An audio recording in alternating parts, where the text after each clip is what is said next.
یہ کبھی خوشبو لگا کے انشاءاللہ سوچ رہا ہوں یا تو دوبارہ جلم چلا جاؤں گا. میں انجینئر سے گزارش کرتا ہوں بس کیونکہ بار بار ٹاپک آتا ہے, مجھے ایک دفعہ اپنے سامنے بیٹھنے دے. میں مناظرہ نہیں کروں گا. میں جیسے آپ نے ہر ایک کو سوال کرنے کی اجازت دی ہے, میں بھی آپ سے ایک طالب علم بن کے آؤں گا, اسٹوڈنٹ کی حیثیت سے, بہت ادب سے, بہت تمیز سے, کوئی جھگڑا نہیں, کوئی پھڈا نہیں, ایسے بیٹھوں گا آپ کی خدمت میں, آپ کے چرنوں میں, آپ کے پاؤں میں, آپ سے سوال پوچھوں گا. آپ نے یہ جو حدیث پڑھی تھی اس دن, اس کا جو ترجمہ کیا تھا, یہ کون سی کتاب میں لکھا ہوا ہے یہ والا ترجمہ, سمجھ رہے ہیں؟ آپ نے جو یہ کہا تھا کہ کسی نے بھی اس حدیث کو صحیح قرار نہیں دیا, تو یہ آپ کو خواب آیا تھا یا کسی بزرگ نے الہام ہوا تھا, فلاں فلاں نے اس کو صحیح قرار دیا ہے, آپ نے کیسے پھینک دی؟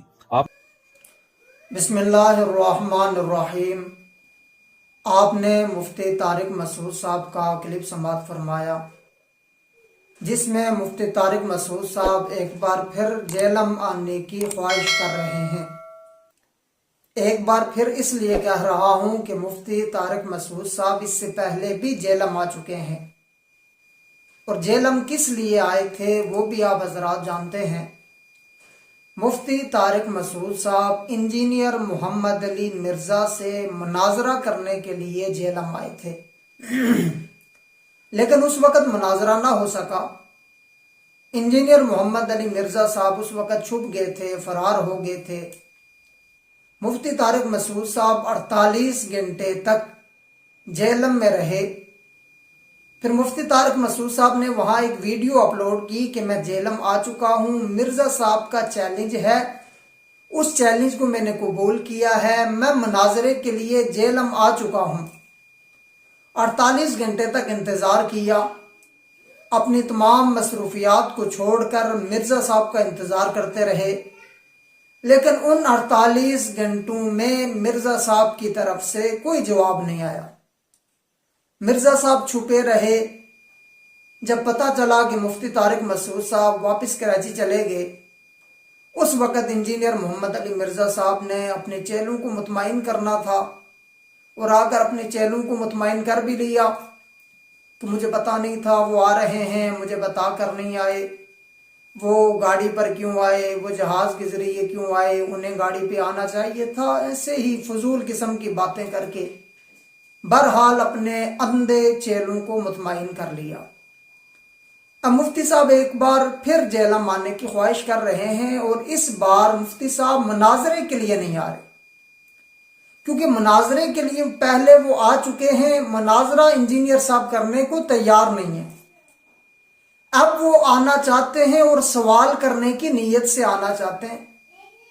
مفتی صاحب فرما رہے ہیں کہ میں آؤں گا, آپ کے قدموں میں بیٹھوں گا. اس سے بڑی بات کیا ہو سکتی ہے؟ ایک اتنا بڑا عالم دین آپ کے قدموں میں بیٹھنے کو تیار ہے. اور جس طرح آپ سے لوگ سوال کرتے ہیں ویسے ہی میں سوال کروں گا. جیسے لوگوں کے سوالات کے آپ جوابات دیتے ہیں, میرے سوالات کے بھی جوابات دے دینا, بات ختم ہو جائے گی. لیکن اس کلپ کو تقریباً 6 یا 7 دن ہو چکے ہیں, ابھی تک مرزا صاحب کی طرف سے کوئی جواب نہیں آیا. کیونکہ مرزا صاحب یہ بات جانتے ہیں, ایک ہے عوام الناس کے سوالات کے جوابات دینا, ایک ہے کسی عالم دین کے سوال کا جواب دینا. عوام الناس کو تو دھوکہ دیا جا سکتا ہے, عوام الناس کے سامنے حدیث میں تحریف کی جا سکتی ہے. عوام الناس کو کیونکہ جوابات کا پتہ نہیں ہوتا تو وہ سوال کرتے ہیں, ان کو دھوکہ دیا جا سکتا ہے, ان کو مطمئن کیا جا سکتا ہے. لیکن جب ایک عالم دین اور مستند عالم دین سوال کرے گا, اس کے جواب میں جب میں ڈنڈی ماروں گا تو پکڑا جاؤں گا, جب میں حدیث میں تحریف کروں گا تو پکڑا جاؤں گا, جب میں دھوکہ دینے کی کوشش کروں گا تو میرا دھوکہ بے نقاب کر دیا جائے گا, میں پھنس جاؤں گا. اس لیے انجینئر محمد علی مرزا صاحب کی طرف سے اس وقت تک خاموشی ہے, سمجھ سے باہر ہے. ایک شخص آپ کا اسٹوڈنٹ بننے کو تیار ہے, ایک شخص آپ کے قدموں میں بیٹھنے کو تیار ہے, ایک شخص صرف آپ سے سوالات کرنا چاہتا ہے. آپ انٹرویو بھی دیتے ہیں, آپ اپنے شاگردوں کے سوالات کے جوابات بھی دیتے ہیں. وہاں اگر مفتی صاحب کے سوالات کے جوابات آپ دے دیں تو اس میں کون سی بڑی قیامت آ جانی ہے؟ مرزا صاحب یہ خاموشی کیوں ہے؟ کیا ہم نہ سمجھے؟ کوئی ہاں نہ میں جواب تو دینا چاہیے تھا، کافی وقت گزر گیا۔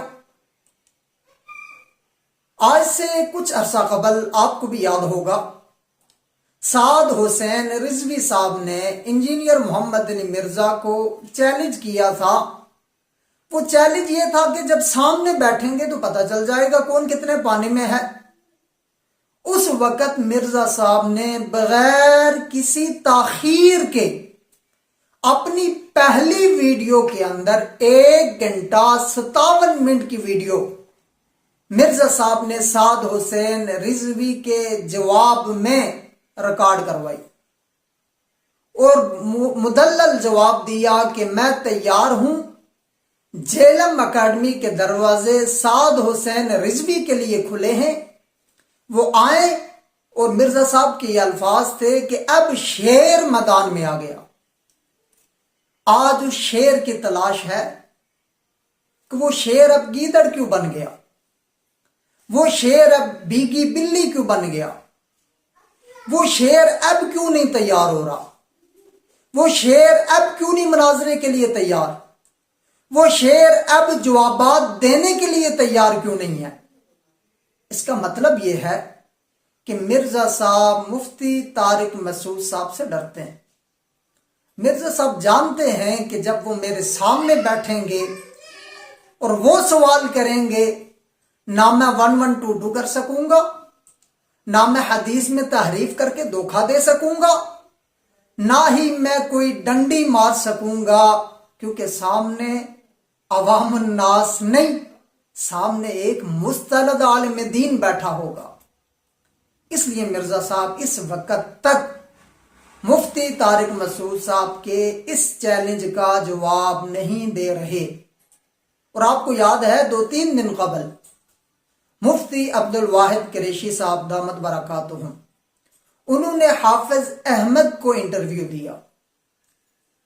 انہوں نے بھی انجینئر محمد علی مرزا کو سرعام چیلنج کیا، اور مفتی عبد الواحد قریشی صاحب نے فرمایا کہ جس دن انجینئر محمد علی مرزا میرے سامنے بیٹھا وہ اس کی علمی تاریخ کا آخری دن ہوگا، اور جس رات انجینئر محمد علی مرزا میرے سامنے بیٹھ گیا اس کی علمی تاریخ کی وہ آخری رات ہوگی۔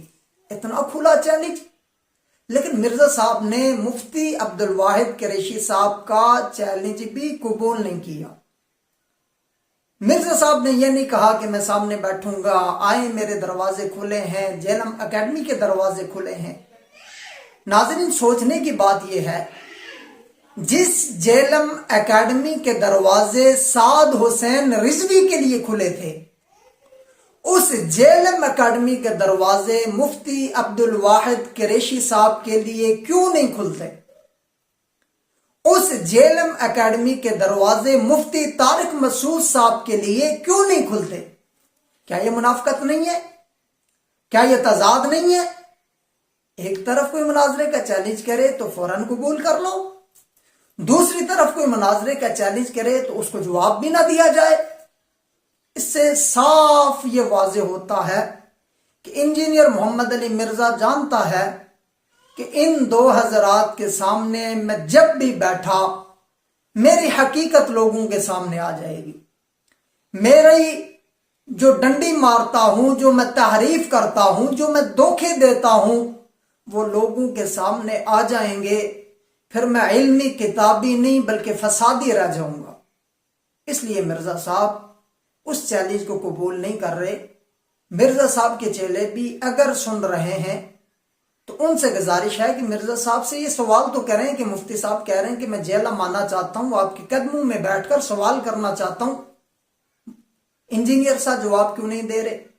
ان سے سوال کیا جائے تاکہ پتہ چلے کہ جس جیلم اکیڈمی کے دروازے سعد حسین رضوی صاحب کے لیے کھلے تھے، آج وہ دروازے بند کیوں ہیں؟ جو مرزا صاحب سعد حسین رضوی صاحب کے جواب میں شیر بن گئے تھے اور یہ کہا تھا کہ شیر میدان میں آ گیا، آج وہ شیر کہاں ہے؟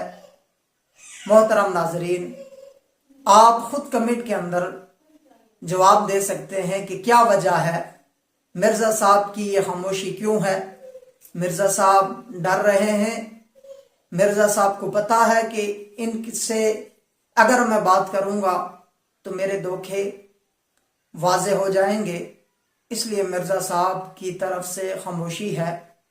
مرزا صاحب اگر آپ حق پہ ہیں تو آپ کو مفتی طارق مسعود صاحب یا مفتی عبدالواحد قریشی صاحب ان کے سہرعام چیلنج اسی ہفتے میں موجود ہیں. آپ ان کے چیلنج کو قبول کریں اور ان کے سامنے بیٹھنے کو تیار ہوں تاکہ یہ کلک بازیوں سے جان چھوٹے اور لوگوں کے سامنے حقیقت آئے کہ حق پہ کون ہے، باطل کون ہے. لوگوں کے سامنے دودھ کا دودھ اور پانی کا پانی ہو جائے. اللہ پاک سے دعا ہے کہ اللہ پاک علماء کرام کی حفاظت فرمائے اور اللہ پاک انجینئر محمد علی مرزا اس فتنے سے امت مسلمہ کی حفاظت فرمائے. السلام وما علینا الا البلاغ.